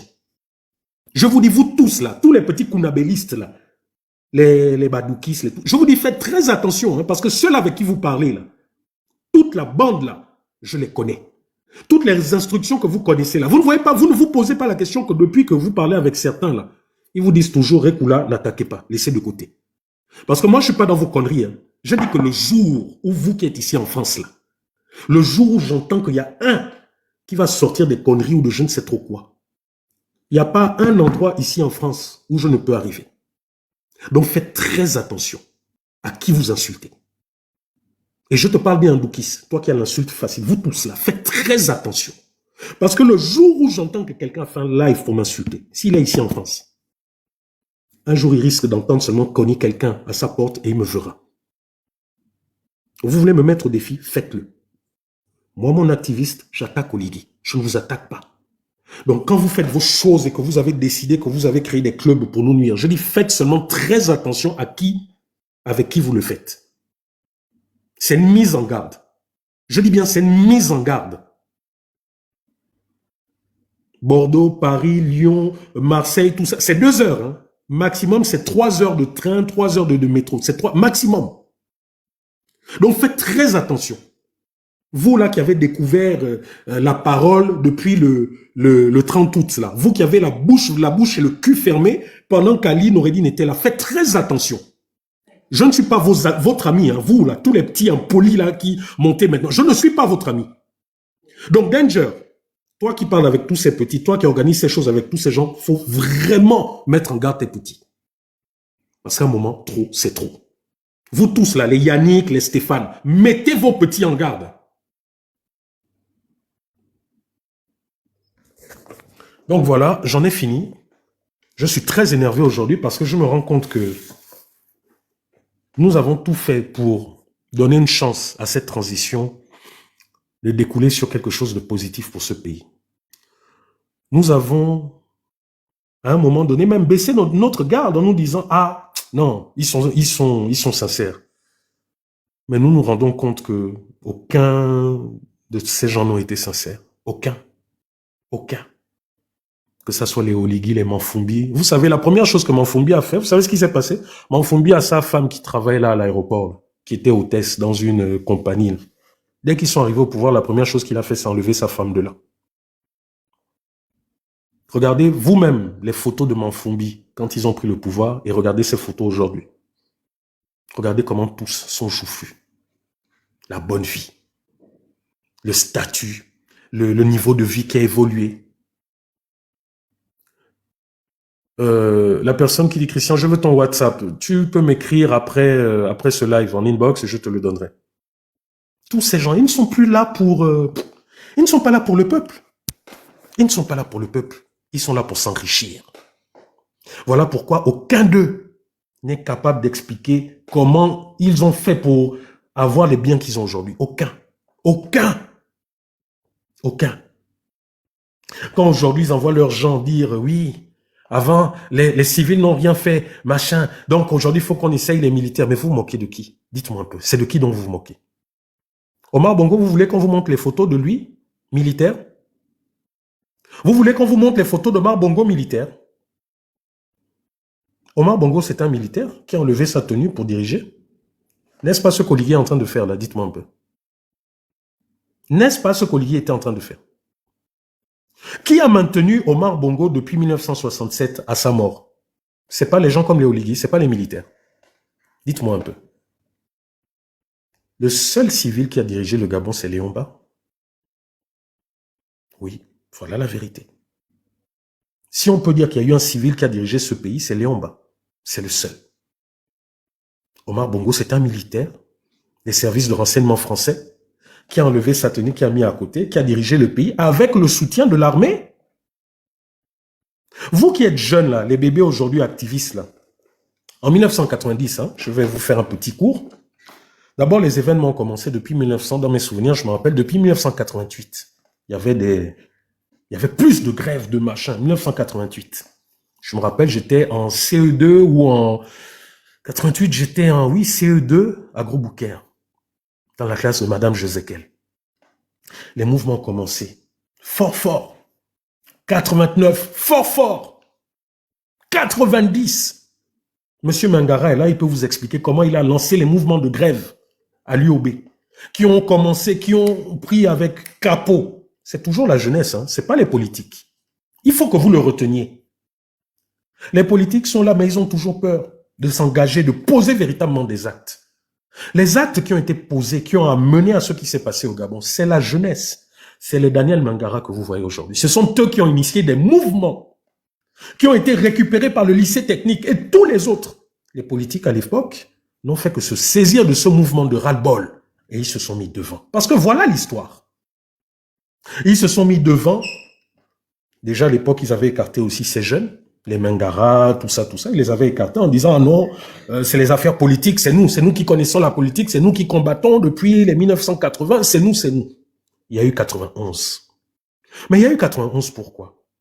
Parce que Omar Bongo, malgré sa GP, parce que vous n'avez pas connu la GP et la SP, la SP, on va dire aujourd'hui, c'est un peu ce qu'on appelle, ce qu'ils appellent aujourd'hui l'unité spéciale. À l'époque, il y avait la SP, la sécurité publique.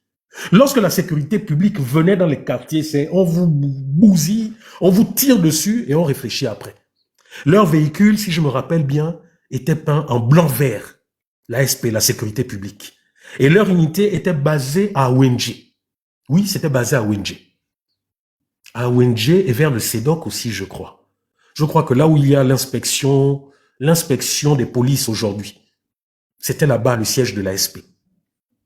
Ces gens ont terrorisé le peuple gabonais. Ces gens ont massacré le peuple gabonais. Parce qu'à l'époque, il n'y avait pas le téléphone où on pouvait tuer là-bas et puis en temps réel, les Gabonais étaient informés. Et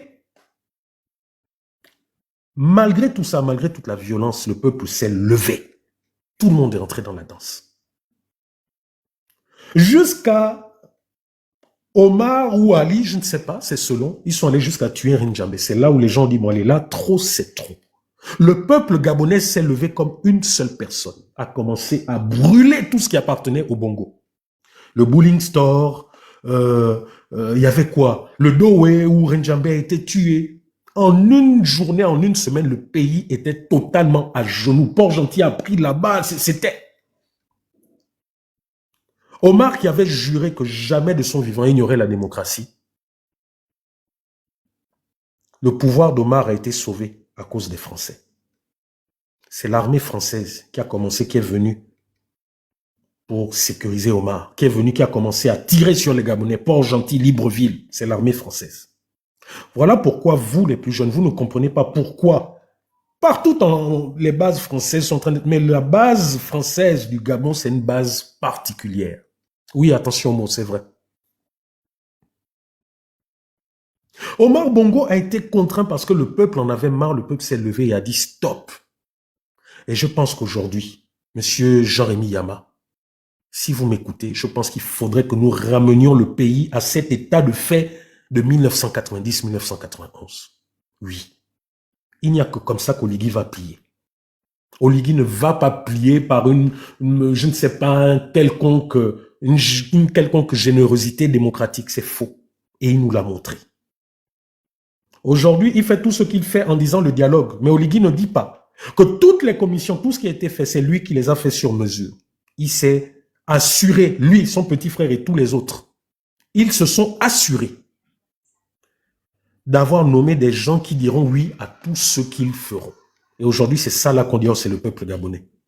Même malgré ça, témoin vivant de ce dialogue, Même malgré ça, dans notre commission, nous avons validé beaucoup de choses qui ont été aujourd'hui pourtant validées et qui devaient sortir dans ce rapport. Koligui a pris, a mis de côté avec les gens comme les Minkwe, là, cette femme-là. Vous tous, Madame Minkwe, vous rendrez des comptes au Gabon. Je vous le dis, vous rendrez des comptes au Gabon. Et vous n'aurez pas l'occasion de dire, ah, comme on entend à l'époque les gens de Mobutu, on m'a forcé. Non, non, on ne vous a pas forcé.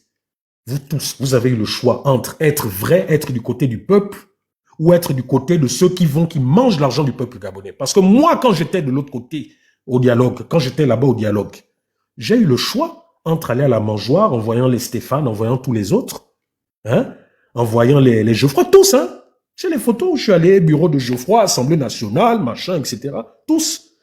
J'ai le choix entre entrer dans ce moule, sachant, comme je vous ai dit, que par rapport au travail que j'avais fait pour Perenco, Oligui voulait me nommer dans ça, j'avais le choix entre fermer ma bouche, faire du kunabélisme, ou tout simplement le choix de refuser cette mascarade et de dénoncer, et de sortir devant tous les Gabonais et de dire, voilà les documents, tout ce qu'ils disent là, c'est faux. C'est pas nous qui avons décidé ça. Nous avons tous, je dis bien, nous avons tous le choix dans la vie. En faisant ce choix, je savais que j'allais être à nouveau persona non grata au Gabon. En faisant ce choix, je savais qu'on allait tout faire pour me salir, en prenant même des images d'argent dans les journaux camerounais. Mais j'ai assumé mon choix. Donc vous tous, aujourd'hui, vous assumez le choix de continuer dans la fausseté. Il faudra assumer le choix de la vie que vous aurez quand le peuple reprendra véritablement le pouvoir. C'est de ça dont il s'agit.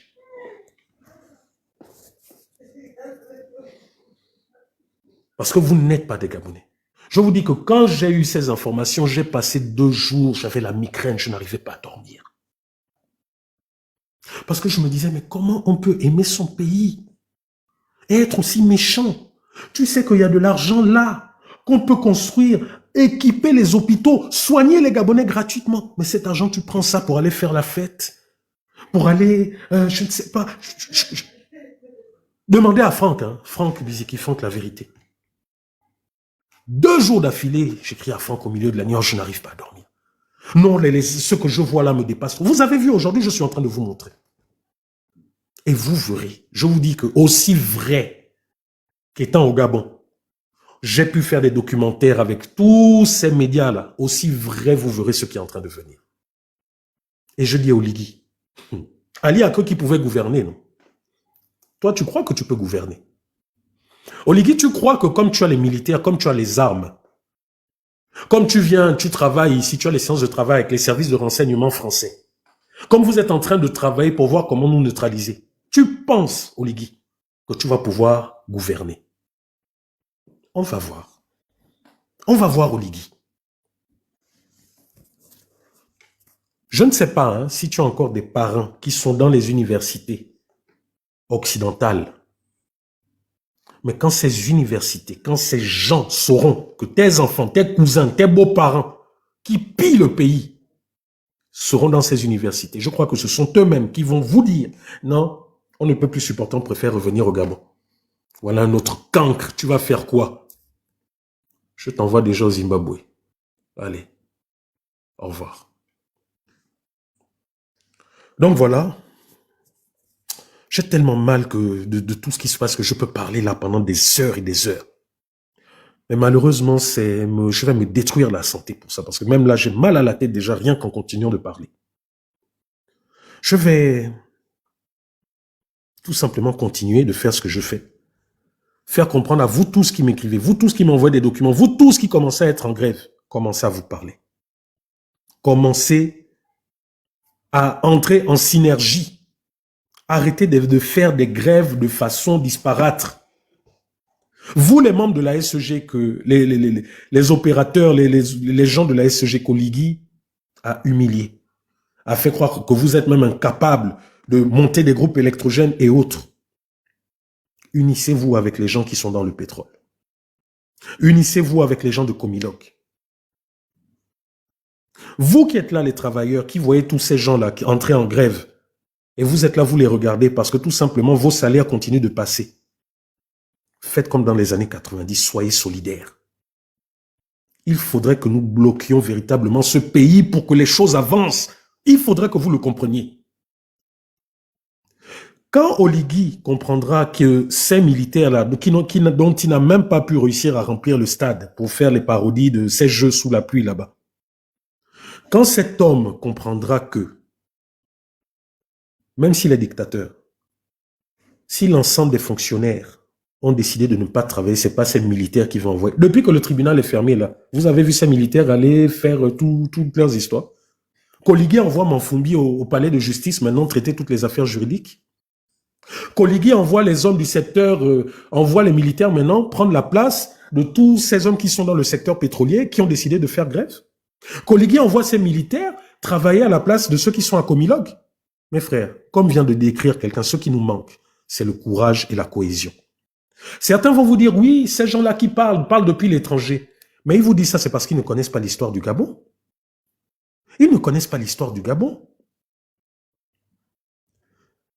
Les Oyonaba, toutes ces révoltes dont parlait Oligui dans son discours, elles venaient d'où? Dites-moi un peu. Les encouragements du peuple gabonais, les encouragements à lutter contre la dictature, ça venait d'où? Ça venait de l'étranger. Parce que justement, au Gabon, tous ceux qui ouvraient la bouche étaient tués ou torturés. Agonjo Okawe, Germain Ba. Ça vous parle? L'Enduna de Peno. Tous ceux qui étaient au Gabon et qui s'opposaient à la dictature au Gabon étaient tués. Voilà pourquoi l'opposition gabonaise, quel que soit le nom qu'on lui donne, venait toujours de l'étranger parce qu'il était plus difficile. Ah oui, désolé pour le mot. Il était difficile au pouvoir en place de Tayam, ses opposants. Mambundu aujourd'hui que Oligui prend en exemple, Mambundu, sa résistance, son mouvement a commencé où? C'est pas en France, avant d'être déporté au Sénégal. Le père Ponba Abe Solo, qui a été également à un moment donné une voix du peuple gabonais. Sa résistance, comment il a fait en sorte de rebooster les Gabonais pour lutter contre la dictature. C'est pas ici en France? Dites-moi un peu. L'Endemezo, là, eux qui étaient des grands opposants, étudiants, c'est où? C'est pas en France? C'est pas à l'étranger? Dites-moi. C'est-à-dire que ceux qui vous sortent ce genre de choses, oh, c'est facile, vous parlez depuis... En fait, les gens qui parlent comme ça ne connaissent même pas l'histoire de leur pays. Et c'est triste. Quand le père Ponba Abesolo est venu et a bousculé sérieusement Ali Bongo, Omar Bongo, c'était où? Ces mouvements et autres, les cassettes qu'ils envoyaient, que ça soit lui, que ça soit Mamboudou, c'était où? C'était pas depuis l'étranger. Vous ne vous posez pas la question pourquoi Oligui, depuis qu'il est là, il fait une fixation sur ceux qui sont à l'étranger, au point même au journal national, le 20h de machin première, prendre la photo des activistes et d'en faire des ennemis numéro 1 de la nation. C'est parce que vous n'avez pas compris que la véritable opposition à ces gens, parce qu'ils ne peuvent pas mettre la main sur nous, c'est parce que nous sommes libres de parler et de montrer les éléments de preuve. Vous pensiez que ça, là, ce que je vous montre, toutes les dénonciations récentes que je fais, là, hein, que si j'étais au Gabon et que je vous montrais les malversations au trésor public, là, vous pensez que j'aurais vécu en liberté ou je ne sais pas? Vous le pensez vraiment? Il n'y a que les assassins du pouvoir et leurs supporters assassins qui ont le langage de « Oh, vous parlez à l'étranger, venez au Gabon ». Commencez par nous montrer l'exemple. Libérez Kelly Ondo. Libérez Yann Kogou. Avant de nous demander « Venez au Gabon ». Je suis venu au Gabon, j'ai vu quoi? La même chose, la même dictature. Voilà la réalité. Donc, Oligui, tu es en train de tout faire, tu as écarté la diaspora dans tous vos trucs, même pour le vote. Parce que la diaspora a toujours montré, justement, le chemin au peuple gabonais. Nous vous disons, mais ce que nous voyons ici, on peut avoir ça chez nous. C'est ça qui nous révolte. Beaucoup de personnes meurent, ils ne savent pas qu'ils ont la tension. Beaucoup de personnes ne peuvent pas aller à l'hôpital. On va te dire, oh non, il n'y a pas de médecin, mais les mêmes médecins ont leur cabinet. Allez-y à l'hôpital général, on va vous dire, oh, c'est 10 patients par jour. Mais les mêmes médecins qui sont à l'hôpital général, qui ont leur cabinet, allez-y dans leur cabinet, s'ils n'ont pas 30, 40 patients par jour. Les mêmes choses, les mêmes choses. Un hôpital qui manque d'eau, d'électricité. Pour peu que quelqu'un en pleine coupure montre et dise, regardez, là je suis à l'hôpital, il n'y a pas de courant. On le prend, le met en prison. Et ce sont des activistes qui viennent vous dire que c'est parce qu'ils ont parlé à Oligui qu'Oligui les a fait sortir. Ah! Ils ne se rendent même pas compte qu'ils nous font la démonstration que la justice est toujours aux ordres parce qu'Oligui a dit. Mais c'est ce même Oligui. Attendez. Parce que souvent...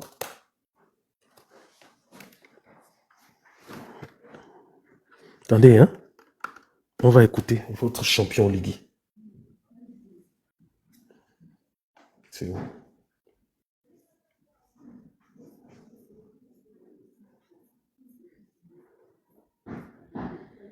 Mon petit frère Yann Ngonga est là. Il vit le martyre. Vous sortez les centaines de millions, les Ossiman, les machins. Yann Ngonga est là, vous avez détruit sa vie. Vous ne pouvez pas l'envoyer en France qui vienne apprendre dans une... Mais vos enfants ont des bourses présidentielles. Hein. Mais Yann Ngonga, 4 ans, il est là à la maison. Vous ne pouvez pas l'envoyer. Et vous faites semblant de vous fâcher à la présidence. Que, pourquoi depuis le dossier de Yann Ngonga n'est pas traité? Oligui, tu as besoin de 1000 ans pour régler la situation de Yann Ngonga qui vient en France apprendre avec le handicap qu'il a? Attendez, je vais vous faire écouter Oligui. Voilà, écoutons tous.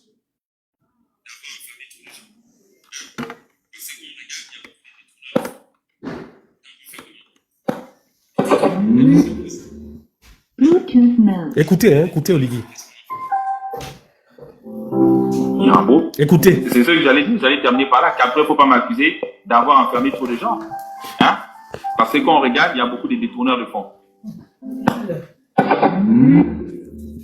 Bluetooth mode. Enfermer trop de gens. Écoutons. Hein? Parce que quand on regarde, il y a beaucoup de détourneurs de fonds. Donc on fait comment? Et dites-moi maintenant, la question est posée. Hein? Il y a beaucoup de détourneurs de fonds. Qu'est-ce qu'on en fait? Ils remboursent. Mais c'est pas ce que dit la loi. Voilà. Dans cet extrait-là, Oligui nous dit quoi? Qu'il sait, il est informé, il sait, il a tous les dossiers de tous ces gens-là qui ont détourné les fonds. Maintenant, il fait semblant de dire, ah, mais si je les enferme, c'est vous qui allez dire que, oh, j'ai enfermé tout le monde. Ah, bon, maintenant, on fait quoi? Vous pensez que quelqu'un de sérieux peut parler comme ça? Vous pensez vraiment? Imaginez une seule fois un président d'ailleurs, d'autres pays, faire un discours pour dire que oui, j'ai le dossier de tous ceux-là qui ont volé l'argent du pays. Mais si je les enferme, vous allez dire que je les enferme. Maintenant, on fait quoi? Vous pensez qu'Oligui est sérieux quand il nous sort ce genre de choses? Mais la loi est faite pourquoi? Dites-moi un peu. La justice est aveugle et impartiale. Tu as volé, tu rends des comptes à la justice. La justice n'a pas dit que oh, tu as volé, bon maintenant je fais quoi? Mais donc dans ce cas, applique la même chose à tous les braqueurs, à tous les voleurs de poulet dans les quartiers, à tous les voleurs de sacs de riz. Laisse-les en liberté. Je pense même que celui qui va voler un sac de riz chez son voisin est moins à plaindre que celui qui va voler des milliards au trésor public. Comment Oligui vous entend? Voilà pourquoi je vous dis, mes frères, vous vous fatiguez. Oligui ne fera rien du tout. On vous a fait croire que oh non, il faut d'abord qu'il soit élu, c'est faux. Les mêmes gens là dont il sait que c'est ceux qui ont détourné les fonds, qui volent, ce sont les mêmes qui sont là tous les jours avec lui, non? Dites-moi un peu. C'est pas les mêmes. Le même Oligui vous dit que si je les enferme, donc c'est pas la justice qui les enferme, hein, c'est lui qui décide d'enfermer ou de libérer qui. Mais on va encore vous parler dans, je ne sais pas là, dites-moi en quelle langue on doit vous parler. Si je maîtrisais le fon ou le téké, j'allais peut-être parler en téké, peut-être que vous comprendriez, vous qui le soutenez cette aberration. Allons-y, écoutons encore une fois, s'il vous plaît. C'est ce que j'allais dire, j'allais terminer par là, qu'après, il ne faut pas m'accuser d'avoir enfermé trop de gens. Hein? Parce que quand on regarde, il y a beaucoup de détourneurs de fonds. Donc, on fait comment? Et dites-moi maintenant, la question est posée. Hein? Il y a beaucoup de détourneurs de fonds. Low battery, please charge. Ils remboursent. Voilà. Donc, vous avez compris. Oligui n'a nullement l'intention d'arrêter tous ceux qui ont détourné, tous ceux qui ont tué. Il n'a nullement l'intention.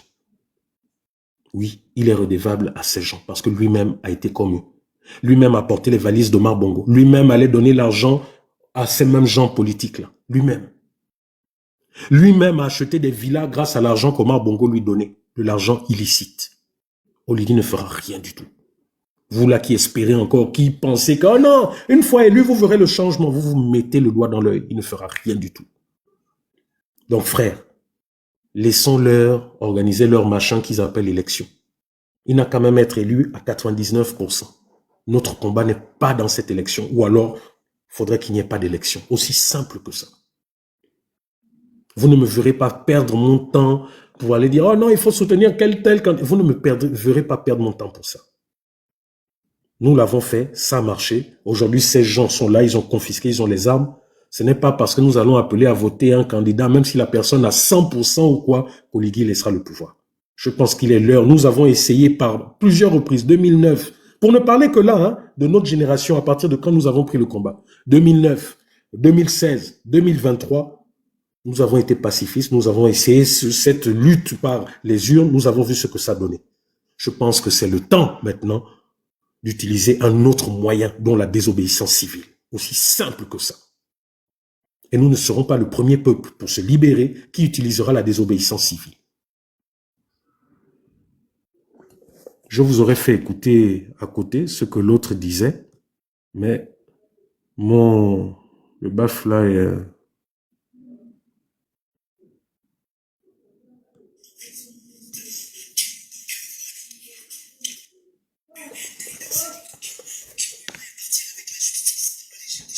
Voilà, donc la famille, merci de m'avoir suivi. Là, j'ai mal à la tête, je vais prendre des cachets.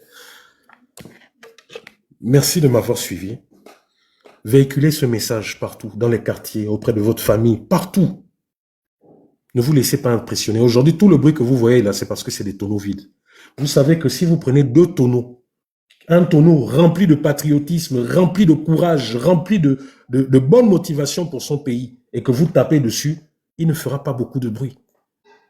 Mais prenez le même tonneau clone et vous mettez ce tonneau vide et tapez dessus, vous verrez qu'il fait beaucoup de bruit. Laissez ces gens qui ont le cerveau vide, laissez ces Konabeli, ces agitateurs occuper tout l'espace public, les médias, parce qu'ils savent qu'il n'y a que comme ça qu'ils peuvent faire croire en fait que la population gabonaise est derrière eux. Et il n'y a qu'en obligeant les militaires d'entrer maintenant en politique, parce que ça montre en fait les faiblesses aujourd'hui d'Oligui. Oligui est tellement faible qu'il se dit que pour avoir véritablement sans tricherie des votes, il faudrait que l'armée vote, que l'armée fasse politique et autres et autres. Oligui est faible. Oligui, c'est un peureux. Il a toujours été peureux. Oligui a peur du peuple. Il a peur de Jean-Rémy Yama. Vous comprenez? Jean-Rémy Yama, écoutez bien. Jean-Rémy Yama fait beaucoup plus peur à Oligui qu'Alain-Claude Billiet-Binze. Alain-Claude Billiet-Binze ne fait pas peur à Oligui. Parce qu'il sait que c'est la même bande. Tous des pédégistes. Il sait que le peuple déteste Alain-Claude Billiet-Binze. Donc lui, dans son calcul, il est mieux qu'Alain-Claude Billiet-Binze soit retenu pour leur machin de présidentiel plutôt que Jean-Rémy Yama. Parce que quand le peuple regardera, malgré tout ce qui a été dit pour salir Jean-Rémy Yama, le peuple dira, nous c'est celui-là, ils le savent. Aussi vrai qu'ils ont toujours eu les véritables résultats des élections, ils savent qu'une véritable élection, sans tricherie, Oligui resterait. Jean-Rémy Yama, par exemple, passerait. Voilà pourquoi il a tout fait pour l'écarter. En disant qu'il n'a pas amené l'acte de naissance de son père, qui est né en 1920. Le Gabon n'existait pas encore en tant que république. Mais Oligui, quand ton père est né, on nous dit que ton père est né en Guinée équatoriale. Ton frère Aurélien a un fort accent de Guinée équatoriale. Quand ton père, on nous dit qu'il est né en Guinée équatoriale, ton père était quoi? Il était gabonais. Il faut nous dire. Ta mère Teke, lorsqu'elle est née, le Haut-Togo était au Gabon ou il appartenait au Gabon? Le Haut-Togo n'appartenait pas là-bas au Congo ou je ne sais trop quoi. Les nez verts. Voilà aujourd'hui où vous amenez les Gabonais. Ah, je suis Gabonais d'origine 100%. Oh, la communauté telle soutient Oligui Nguema. Mais dites-nous, nous sommes d'abord, c'est une question qu'aujourd'hui, on doit se poser avec la politique d'Oligui. Dans un État républicain, si le Gabon est une république, sommes-nous d'abord de notre ethnie avant d'être Gabonais? Monsieur Oligui, répondez-moi un peu. Moi, Rekula, suis-je d'abord mienais avant d'être gabonais? Parce que si je regarde dans ma carte d'identité nationale, si je regarde dans mon passeport, Rekula Bernard, né tant, de nationalité gabonaise. Ce n'est pas écrit dans mes papiers, mienais du Gabon. Mienais de nationalité gabonaise. C'est quoi cette politique que vous avez amenée où on est d'abord de son ethnie avant d'être gabonais? Voilà ce dans quoi vous nous avez amenés aujourd'hui. C'est une honte. Vous prenez la question épineuse des Haoussa, une question qui a été tranchée. Des gens qui sont venus, qui n'étaient pas gabonais. Certaines familles ont été naturalisées gabonais. Aujourd'hui, vous venez et puis vous déclarez que tous les Haoussa du Gabon sont gabonais. Tous les Haoussa vivant au Gabon sont gabonais. Vous jouez avec des choses aussi sensibles. Pourtant, c'est une question qui avait déjà été traitée. Tous les Libanais qui sont au Gabon sont-ils gabonais? Tous les Sénégalais qui vivent au Gabon sont sénégalais? Tous les Maliens qui vivent au Gabon sont gabonais? Vous êtes en train d'allumer des feux partout au Gabon. C'est comme ça que j'ai vu, il y a une semaine, un ressortissant, un Malien de... Écoutez bien, hein. En fait, vous ne réalisez pas ce qui est en train de se passer. Est-ce que comme moi, vous avez vu la semaine dernière, un jeune homme faire une vidéo, un Gabonais ou un Malien vivant au Gabon, ou c'est un Malien ou un Sénégalais, je ne sais plus, je crois un Malien, qui appelait à ce que les Maliens du Gabon soient reconnus comme aussi une ethnie ou comme je ne sais pas. Est-ce que comme moi, quelqu'un a vu cette vidéo la semaine dernière ou il y a 2 semaines? Je dis attention à ce que vous faites. Oligui, attention à ce que tu es en train de faire. Voilà maintenant que des communautés, des gens qui sont nés au Gabon, qui ont toujours refusé de s'intégrer et de vivre en communauté. Et voilà aujourd'hui qui sortent. Oh, je suis le président de la communauté malienne née au Gabon. Nous faisons cette vidéo parce que nous réclamons nos droits en tant que... Mais enfin, tu es malien, tu es au Gabon, tu es né, tu as acquis la nationalité gabonaise. Tu n'es plus malien, tu es gabonais. Donc dites-nous quel droit vous voulez en particulier. C'est comme les Gabonais qui sont ici en France. Nous sommes des milliers, voire des centaines à avoir la double nationalité. Donc on va aussi demander au gouvernement français, on va créer une organisation, une association en disant aux Français que nous voulons que la France reconnaisse l'ethnie mienais, l'ethnie Pounou comme étant une ethnie de France parce que nous sommes Français. Et Oligui, ce que tu es en train de faire là, tu as vu comment Kagame aujourd'hui est en train de déstabiliser la RDC.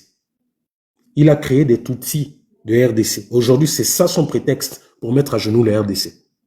Aujourd'hui, tu es en train de nous créer des communautés qui n'existent pas au Gabon. Tu es aujourd'hui en train de créer des communautés qui feront en sorte que d'autres pays pourront dire « Oh, ma communauté au Gabon, Oligui. » Enfin. Mais comme j'ai espoir, tu seras dégagé avant tout ça. Aussi vrai que Dadis Camara, qui était plus fou que toi, a été dégagé, aussi vrai que tu seras dégagé. Aussi simple que ça. Bonne journée à tous et à toutes.